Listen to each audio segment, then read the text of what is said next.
Okay, what if the laziest way to make money was actually the smartest? In this explainer, we're going to break down entrepreneur Eamon Gaji's analysis to find the one business model that gives you the biggest bang for your buck with the least amount of grinding. Now, this isn't about some get-rich-quick fantasy. It's about getting rich smarter by picking the right ride from the very beginning.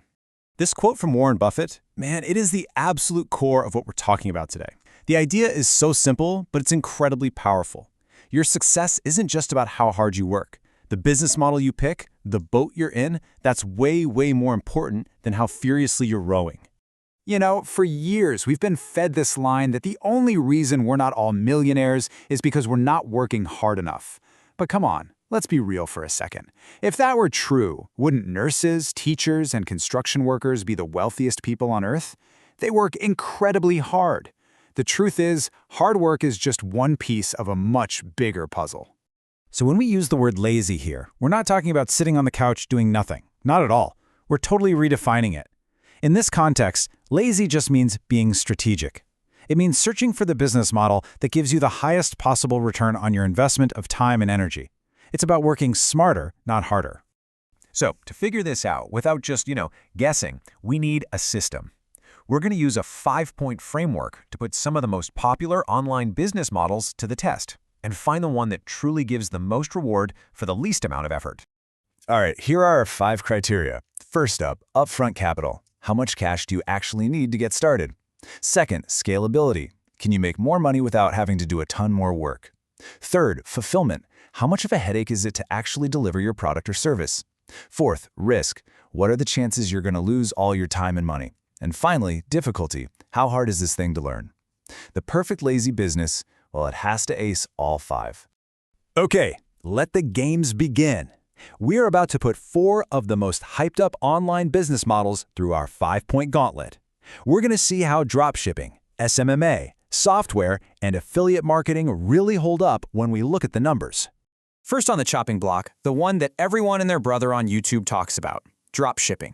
The dream is simple, right? Find a product, throw it up on a website, and have someone else ship it for you. It sounds super lazy on the surface, but let's check the scorecard. And yikes, the scorecard is not pretty. The upfront capital is high because you have to burn through thousands on ads just hoping to find a winning product. The risk is also high. You're at the mercy of supply chain nightmares, weird tariffs, and trends that can literally tank your business overnight. And with everyone doing it, the difficulty is through the roof. Yeah, not exactly lazy. Next up is the social media marketing agency, or SMMA.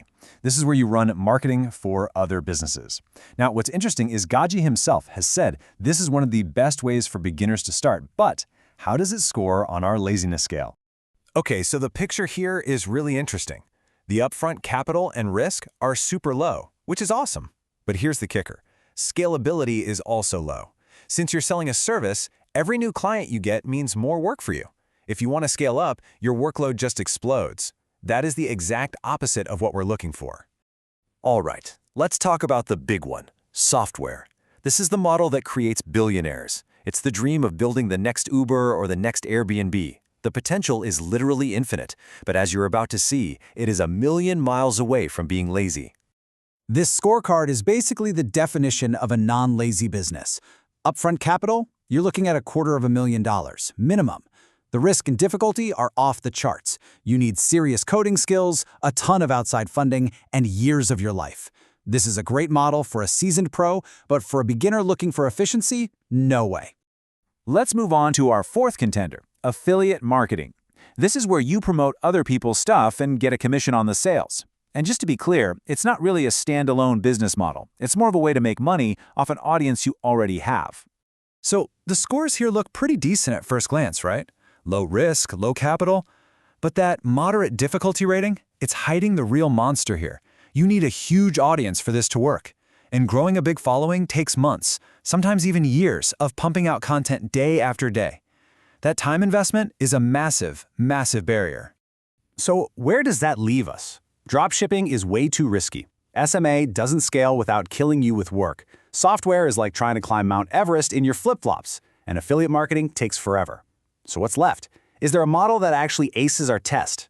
Well, let me introduce you to Digital Products 2.0. And look, I'm not talking about those old-school, clunky online courses that cost a fortune and took 6 months to build. This is something completely new. We're talking about simple, high-value digital products. Things like ebooks, mini-guides, or even Notion templates. The entire game has changed. So what's the big deal? What makes it 2.0? Well, two huge technological shifts. First, AI can now do months of market research, outline your entire product, and even write the scripts for you in like minutes. And second, new platforms have popped up that let you host and sell your product for free, so you don't need some expensive custom website anymore. And this is why it gets a perfect score across the board. The upfront capital is practically nothing. The scalability is insane. You make the product one time, and you can sell it 10,000 times with zero extra work. And fulfillment and difficulty are now dead simple, because AI does 95% of the work for you. Think about that. AI finds the idea, outlines it, scripts it. All you have to do is the last 5%. I really want you to let this sink in. Getting into Digital Products 2.0 right now is like getting into e-commerce or dropshipping 10 or 12 years ago.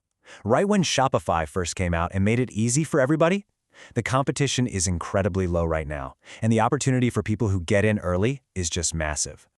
So, how does our winner actually look when we put it side by side with all the others? Let's pull up the final scorecard and see. I mean, this final scorecard really says it all, doesn't it? When you lay it all out like this, the data is crystal clear. While all the other models have their moments, they each have a fatal flaw when it comes to being a truly high ROI, lazy business. Digital Products 2.0 is the only one that scores amazingly well across every single category. And if you're wondering just how big this opportunity is, get this. The digital product market is on track to be worth nearly $1 trillion a year by 2030. This isn't some tiny little niche. It's an industry that is absolutely exploding. So, it all comes down to a decision for you.